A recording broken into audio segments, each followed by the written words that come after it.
ఇంకో విషయం చెబుతున్నా, అమ్మాయిలు హీరోయిన్లు ఈ బట్టలకు పెడితే వేసుకొని పోతే మనమే దరిద్రం అనిపించాల్సి వస్తమ్మా. మీ అందం చీరలోనూ, మీ అందం నిండుగా కప్పుకునే బట్టల్లోనే ఉంటుంది తప్పితే సామాను కనపడే దాంట్లో ఏముండదమ్మా.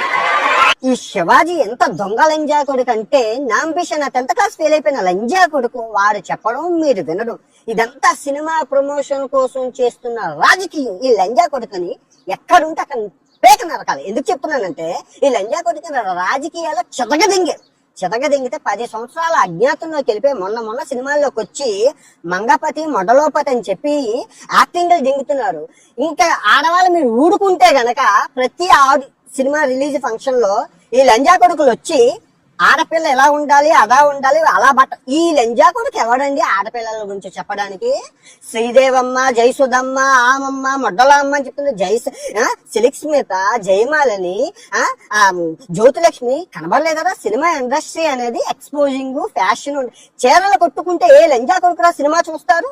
నువ్వెవరు చెప్పడానికి నాకు తెలియదు. ఆడదాని స్వేచ్ఛ నీకు అంతగా సామాన్లు కనబడుతున్నాయంటే గుళ్ళని చెదగదేంగు. ప్రతి గుడి మీద అమ్మాయిలు నీకు అర్ధనగ్నంగా ఫోటోలు అవి ఉంటాయి. లంజా కూడా ఈ లంజా కొడుకుని మీరు సంపదెంగితే గానీ తెలుగు ఇండస్ట్రీ బాగుపడదు. ఎందుకంటే నాంబిషన్ లంజా కొడుకు చదువుకున్న వాడు కాదు. నాంబిషన్ 10th క్లాస్ అంగూటా సాఫ్ లంజా కొడుకుని బతకనివ్వకూడదు. తెగ నరకాలి, సంపదెంగాలి. కళామ్మ తల్లి పాలు తాగుతూ కళామ్మ తల్లి కోసం ఈ లంజా కొడుకు సినిమా ఆతుపుకు సినిమా తీసి దానికోసం ప్రమోషన్లు చేసుకోవడం కోసం ఆడపిల్లని పశువుగా వాడుతావా? ఏ జన్మలో ఏ లోకంలో ఉన్నా పాపం తగులుతుంది. ఆడది ఎలా బతకాలి అలా బతకాలని చెప్పడానికి నువ్వెవడు రా లంజా కొడక? గోచి మా తాత కొట్టుకున్నారు, నువ్వు గోచి కొట్టుకో. నువ్వు పంచి కొట్టుకుంటున్నావు ఆ లంజా కొడక. వాళ్ళు చీర కొట్టుకోవడం అనడానికి సంపి దింగుతాను. ఆటగాడు బతుకున్నంత వరకు ఇంకో 100 సంవత్సరాలన్నా ఏ లంజా కొడుకైనా వచ్చి ఆడది ఎలా ఉండాలి అలా ఉండాలంటే ఈ ఆటగాడు వచ్చి గొద్ద దెంగి వదులుతాడు. ఆడదాని గురించి నీకు అర్హత లేదు. నీకు అంతగా మూడిస్తూ సుల్లి కట్టేసేసుకో.